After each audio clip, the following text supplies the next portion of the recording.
Welcome back, friends. All right, today in the carpet installation and getting in preparation to get the dash put into the C3. Got a couple things I'm working on. One is going to be to fit and trim and fit this back piece of carpeting that goes behind the seats. This obviously needs some trimming. The hole is way too small. Also on the sides here, the length is not too bad over to the side, but then as you get down here, this needs to come in. Can you see that? So it needs to come in a little bit there. So I'm gonna probably trim that part, the lower part, along the B pillar. And then this needs to be exposed, to connect the e-brake cover and armrest area. So I'm going to do that. I'm also going to try to locate and make the holes for the seat bolts. I'm going to install these temporarily, probably put a washer on that and install them just so I can find the holes, for the seats. And I've got my, where is it? My little soldering iron gun thing. I found out that if I just jam this whole part through, it makes a really good size for these bolts. So I'm using this old soldering iron. I'm also going to put a little bit of heat gun right over here and see if these will come out. Of course, I'll be careful and not go too crazy, but I'm just curious to see if that'll improve that. I don't know if it will or not a big deal.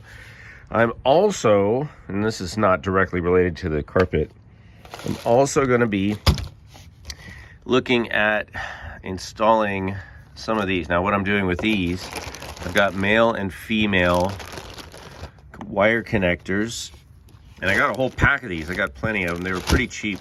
Hopefully they're decent quality. I think they are. And what I'm going to do with these, and I realize that this is kind of extra, but what I'm going to do is I'm going to put a connector on each speaker, all the speakers. So each speaker will have probably a male. So that's the male one, right? And that will go to the speaker wire, which will have the female. And then that will go to the radio. And I'm going to have the same thing on the radio side for the 4 speakers. So that means I'm using, how many? 8 of these things, I think. Which I believe I have. I think it's a pack of 10 males and 10 females. So I need 8 of each. And I know it's a lot, but that will allow me to, at a later time, if I need to pop out the speaker, I can just unplug it. And I'm not dealing with a wire that I have to unsolder. Like I can solder these, probably just solder these right onto the speaker. And then I can pull the speakers out individually. And I can also pull the radio out and leave the wires there. And it'll be quick and easy to do that. So I'm just going to do that. I know it's a little bit of work up front. Not really necessary. I'll probably never do any of that I just described in terms of taking the speakers out, blah, blah, blah. But I just thought I'd do it.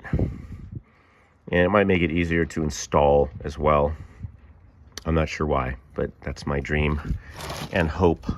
So that's what I'm working on. I'll check back with you when I make a little progress. All right. There's a hole. I got some washers, and I'm just going to put these bolts in. And the reason I'm doing this like this is I'm not really ready to put the seat in. I want to leave the seats out until I get the dash in because, yeah, that's good.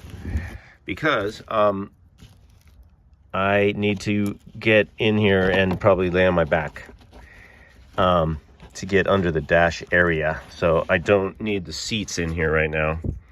I don't want the seats in here. I don't need the seats in here. But, oops, sorry. That was, yeah, I think that was pretty successful. So now that's good. So I got the seat bolts in. I've got some nuts and washers, bolts and washers, holding the carpet in place, and that'll give me more confidence when I'm trimming, if I need to trim anything, just because this is where it's going to be. So let's go do the other side. Okay, well, honestly, I didn't do a very good job here. I took out too much here in this corner area. I don't know what I was getting into. I don't know why. Anyway, you're not going to see this. It's going to be covered. But I am a little embarrassed by that. And also by this. It's not good. Should have left this piece over here. Anyway, we're going to take care of that right now because we're going to cover it with this bad boy. Okay, so the first thing, I'm going to try to get this middle area cut because it's not anywhere near wide enough, as you can see. So I'm gonna trim that as best I can, and then I'll leave a hole for this guy. So trim that around there. Okay, I'll be back. Here's what it looks like. I just soldered these little connectors on here, so females on the speakers. So this is the dash, obviously, not the dash pad, and this is ready to go in. It's got the AC hookup, heat AC vent for the vintage air, and then yeah, these speakers. And then next step is I'm gonna mount these and leave this little end accessible, and then I'm going to take this wire and I'm gonna put the connectors on the wire, and then I have to do the same thing on the radio, and we should be good to go with a quick disconnect at both the speaker and the radio. All right, we're all wired up. I got a red and black set, shorter set for the dash pad speakers, and I've got a longer set that's blue and white, color coded, so I know which lines go where, and then now I just have to wire up the radio. All right, that was a bit of work, but I got the radio harness wired up, positives to positives, negatives to negatives. So that's what that looks like. Let's move on. All right, I just ran all of the speaker wires, and they're all gathering in the center console area. It's a complete mess right now. I realize that, but I have the speakers installed, and I've got the little clip, and I left enough wire so I could pull the speaker out, disconnect it, kind of work with it. There's plenty of extra wire, as you can see. All right, let me show you guys something on the center carpet, since I'm doing this all kind of together, and that is I over trimmed this again. I guess today's not a good trimming day for me. But this area was really narrow, right? It was about that wide, and I kept trimming it to come down here on the sides, which it still touches the sides, but this spot right here, you don't want to trim that out too much, because that, right, that's your e-brake cover. That has to go right here, and right now it's barely covering that. So I should have not trimmed it this far. I should have just trimmed it like down and then over, you know. But it's okay. It's just really close. So once everything is in place, I don't think it's going to be an issue. I'm just letting you guys know that's what happened with my trim job, because I'm not experienced in this. And then I'm not sure. I guess later I could trim this up, but I might just leave it. Just shove that there, and maybe same thing over here. Just kind of leave it. I don't know. I could trim it, or I could probably leave it. Either way, probably be okay. I like to try to leave more carpet than less. So that is where I'm at right now. Also, this I might have left a little more on here.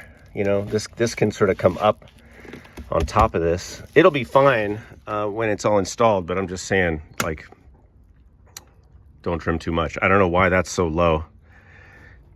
It's just maybe the way this piece is, but I think I did cut that a little. Anyway, we're gonna move on, and the next thing I want to look at today is possibly getting back on the storage trim lid, because it's not low enough. I talked about that before. These holes here,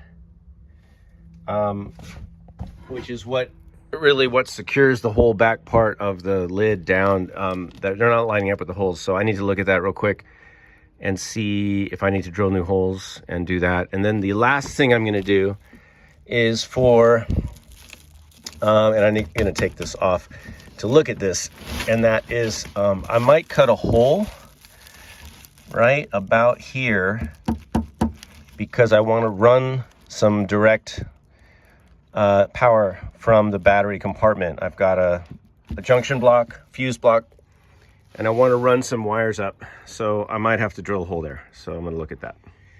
Let me show you guys what we're looking at in the battery compartment. So the battery goes right here, as you can see, and there's a bunch of space up here in the front of that area, which I might be able to use to put this little fuse block. It's really small. It's a 4. It's got main power and then four lines. I want to run the radio off of 1. I might also run the vintage air off of 1 and just fuse it in here instead of using their fuse, which I think will work. And then I have a couple other things. If I want to power something else, I can grab power from back here. I'm just wondering, where should I put it? I can put it back here. I think what I have to do is put the battery in and see what we're looking at. I also have this tray that goes in like that, and it does block that a little, although there's room in front of it to get some wires around, but I don't think I can run the wires. See, the wires can't get to this side. Over here there's a hole, but that's on the jack side. I kind of wanted to run them through that little hole. I might have to make a little hole on this side. Yeah, I'm thinking maybe if I just drill a hole, like just right there. Just try to open that up a little bit, drill a hole right there, which would come out right there. So I just drill a hole right in here. Maybe I can use that rivet or not. There's almost a space there, but that's really tight, and I don't want anything to get pinched. So that's what I'm looking at. If I can make a hole there, then I can run the wires through there, and then they can run up the center here. Otherwise, I might have to go around back here and then back that way and then up. That's kind of a hassle. It'd be better to just be able to take the e-brake cover off, you know, and maybe the center console, take the top off, you know, just work in that area. So that's what I'm looking at. All right, I made an executive decision. I decided I'm going to run a 6-gauge wire back to the battery. We're going to come out here, and we're going to come right up here, and we're going to put the fuse block there next to the shifter. Why? Plenty of space. There's nothing next to it, so it'll be right below the cigarette lighter. It'll basically be under the shift diagram right there. And then it's very easy to access because I just undo these 4 retaining screws. I could pop this whole thing out. I can work on this. I can work on the cigarette lighter stuff. I might do a USB thing with that. And then the fuse block will be right there. And 6-gauge is plenty big, probably overkill. And I can tie into all my stuff up there and just have that be short. And then I don't have to have a whole bunch of wires running back here. Should be no problem. So let's do it. Alrighty. Got a little hole there. Boop. I'm gonna smash this tube in there. This little fuel line, I think. Anyway, we're gonna get that smashed in there, and then we're gonna run our 6 gauge right through that. How you doing? Hey. 6 gauge. Whoop. So I put some RTV in there, so I'm gonna just leave that alone for a minute, but that's nice. So that goes back in over here. Where? Right there. All right, so that'll come into the battery compartment. And while that's setting up, I'm gonna come over here, and I think what I'll do is I'll flip this post the other way, so it's coming off down here, and then it'll just go like peek. So it'll be a little short run out. And here's the fuse. So I forgot, let me see. How many amps is it? I can't see. I think it's a 75. Anyway, the fuse is there. So this will be feeding power to the fuse block. Okay. I put it there because it'll be in the clear. I've got my power coming from over there. And this way I can run anything I need to. Can I pop this off? I did it before. And this way I can run things straight off in this direction. If I put it this way, then I have stuff coming off to the side. That's not gonna work. And if I move the whole thing up here, I was afraid I might run into some clearance issues. So I think this is gonna work really well. So that gives me 4 direct battery power terminals in a very accessible spot. And that, of course, that 6 gauge is fused at the battery, so I'm not worried about it. Should be fine there. I'll probably put some extra, just something to cover that, so this part of the terminal doesn't have any exposure, because this doesn't cover it completely. Little exposed there, so I'll just put something over that probably. But I'm really not worried about it. There's nothing's going to be moving around under here. Should be good, so I'm excited. So I'll just yeah, I'm going to work on this back area now so I can get that done, so I can then start moving forward. But the next big thing is also going to be putting in the dash, and I'm not going to do that today. This is enough for today. I kind of did mainly the things I wanted to do. I also left enough wire up there so I can lift the whole battery out with everything connected, and then I can disconnect things, work on it, and I can put it back down in there. So I'm pretty happy with this. If you guys see any issues with this whole setup, let me know, because there's still plenty of time before I explode the car. All right, thanks for watching. See you guys later.